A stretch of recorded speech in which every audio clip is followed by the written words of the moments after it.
Hi there. In today's session I wanted to talk to you about fibre.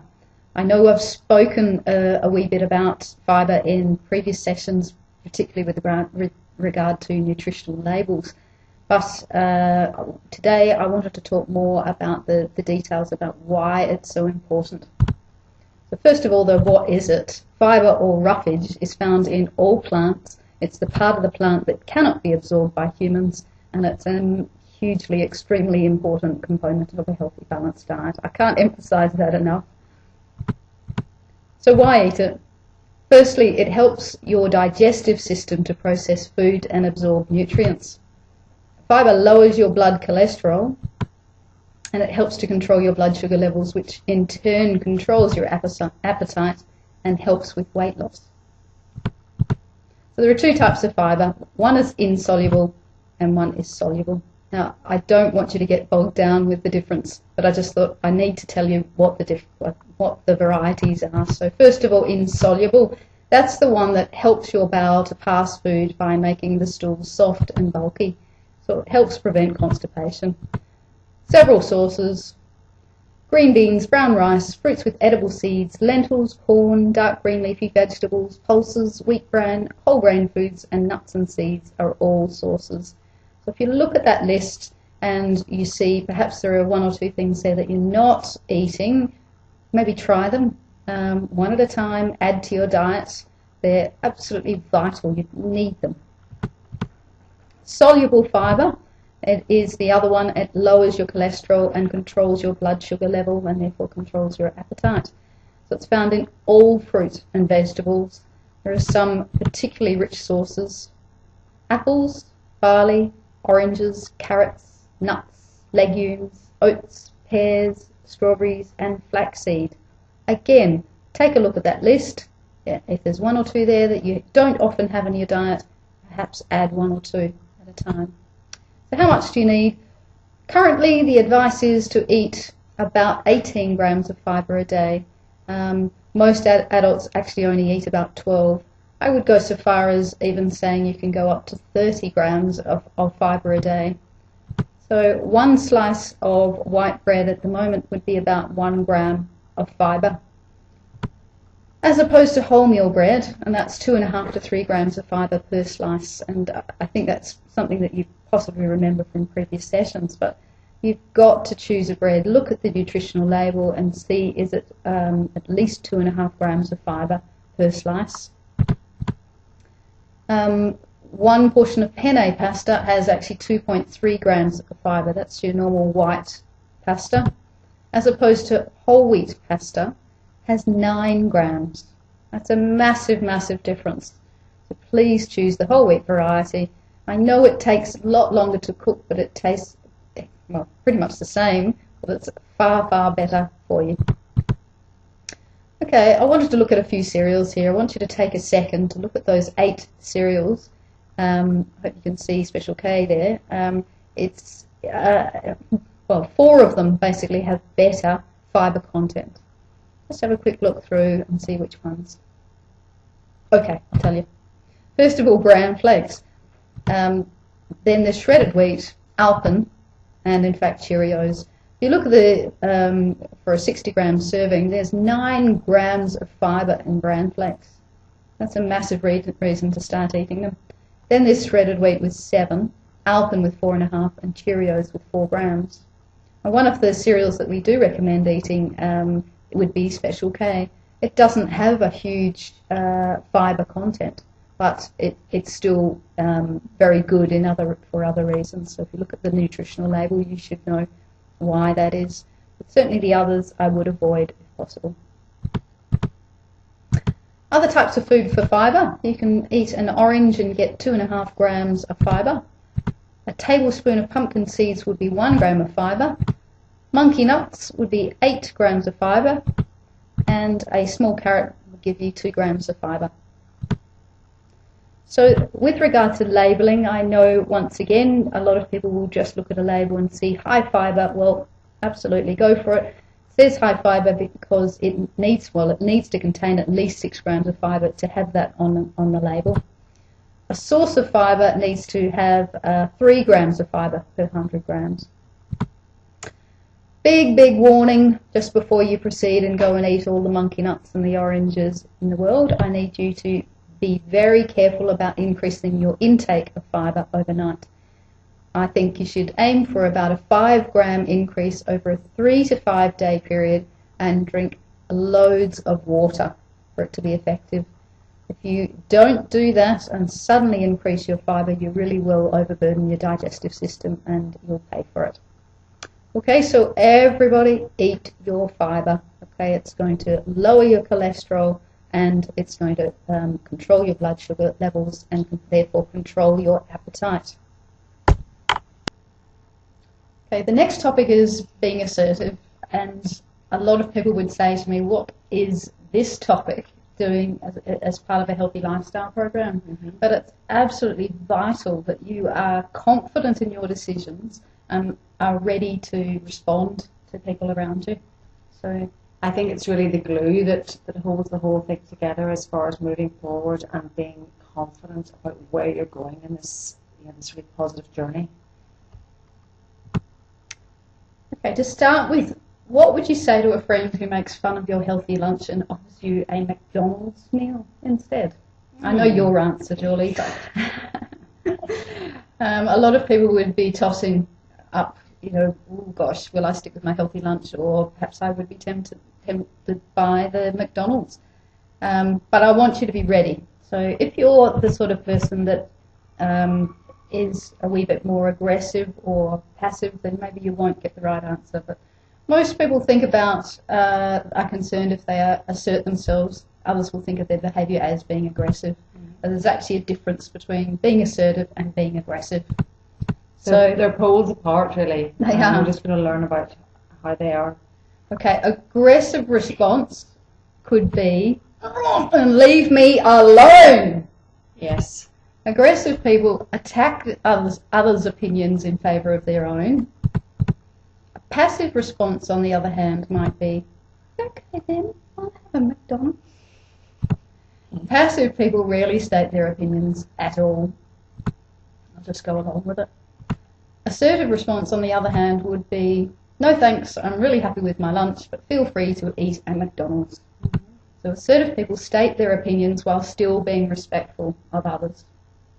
So as you can see, there is a difference there, but I want you to look a little bit more carefully at the different types of people. Maybe you can think of different people for the different ways they behave. But a passive person is generally afraid to speak up. An aggressive person would interrupt all the time and talk over others. Thank you, Julie. Assertive behaviour, they speak openly. Passive, speak softly. Aggressive, speak loudly. Assertive, use a conversational tone. Passive, avoid looking at people. Aggressive, glare and stare at others. Assertive, make good eye contact. Passive, slouch, withdraw. Aggressive, stand rigidly, cross their arms and invade others' personal space. Assertive, just relax and adopt an open posture and expressions. Passive people value themselves less than others. And that can be due to so many different reasons. We already know that, but you will know whether or not you're a passive person or an aggressive person. So just keep your ears open, keep listening. Aggressive people actually value themselves more than others.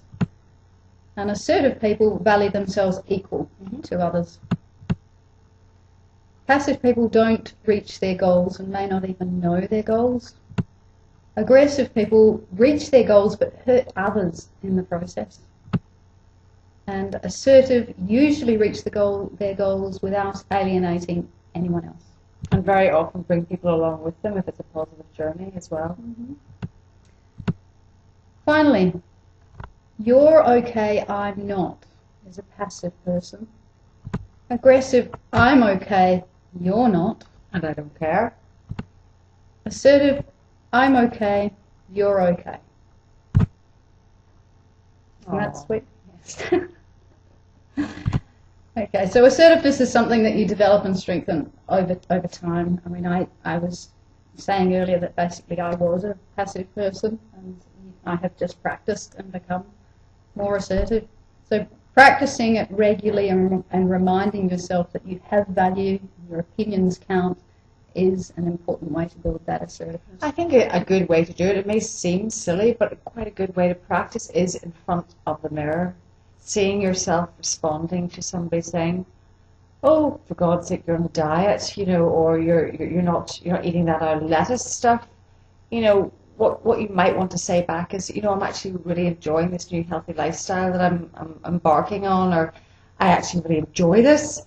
Make light of it, whatever you feel, but you do need to prepare. Particularly, I find that people that are close to you, they tend to be the ones to throw those comments out that you'll never do it. Can be intimidating. The ones that you feel should be supportive of you are very often the ones that will undermine certain changes, positive changes, and that's something that you need to be aware of and something that you need to prepare for. So people do get jealous whenever people make positive changes. Mm-hmm. They do. So what we'd like you to do is review these statements, because every time you agree with them, you're building your assertiveness skills. So say them to yourselves.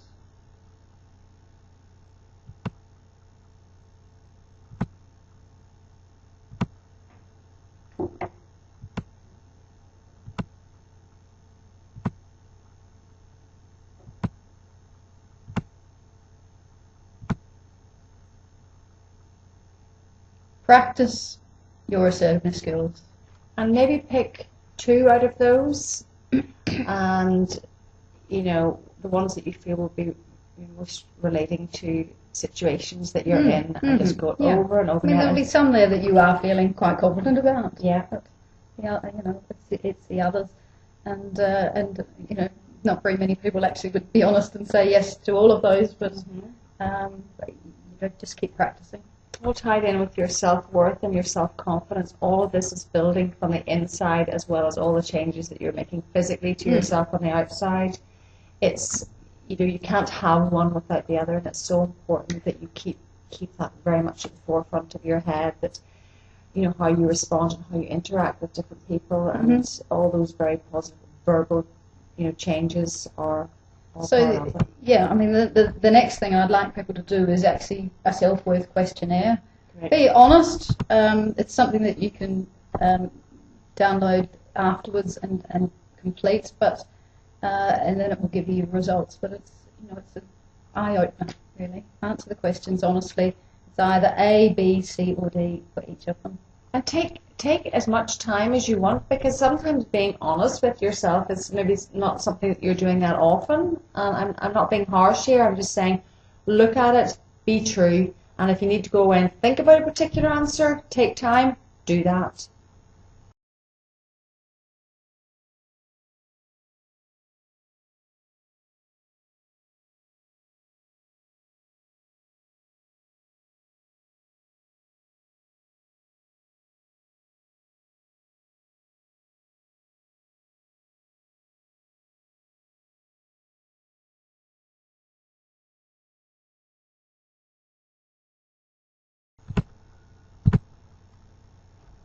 Okay. Once you've done the questionnaire, there are actually 4 ways to improve your level of self-acceptance.